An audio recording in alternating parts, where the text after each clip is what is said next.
Welcome back. Peterson, Iowa is a small rural Clay County town with a historic past of frontier settlement. KTV's Clayton Anderson shows the significant history of the town with a population of just over 300 people in this edition of Hometown History. The home that sits in Peterson was the first frame home in all of Clay County, and it was built in 1867. If you look around, it feels like it would be exactly what it would have been like back then. Obviously, they lived a different lifestyle than we did. They didn't have houses like we have now. But this must have, like I say, probably seemed like a palace to them after living in a log cabin. The Kirchner family came into what was once the county seat of Clay County in the 1840s, originally living in a log cabin before building this frame house, now named the Kirchner House, that still stands in the original location while a group of volunteers works to preserve the home while also offering tours to the property. Obviously, all small towns were settled early and probably had some of these same historic sites and homes left by their early settlers.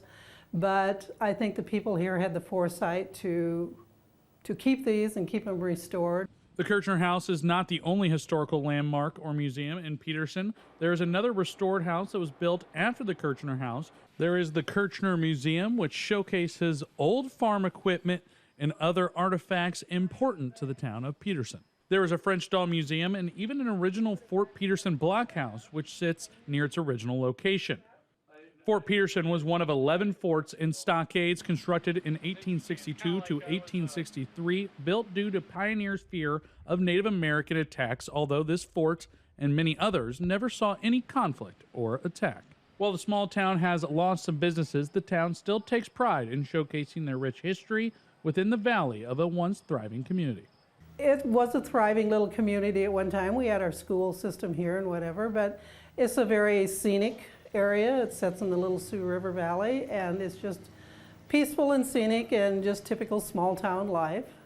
Along with the two historical landmarks is Jim's History Barn, a barn in Peterson full of all sorts of historical artifacts, ranging from Native American artifacts to military items, stored in a private collection that was created by Sue Haas's late husband, Jim, and is still kept up today. Well, that'll do it for this edition of Hometown History. Make sure you join us in 2 weeks for our next adventure. In Peterson, Iowa, Clayton Anderson, KTIV News 4.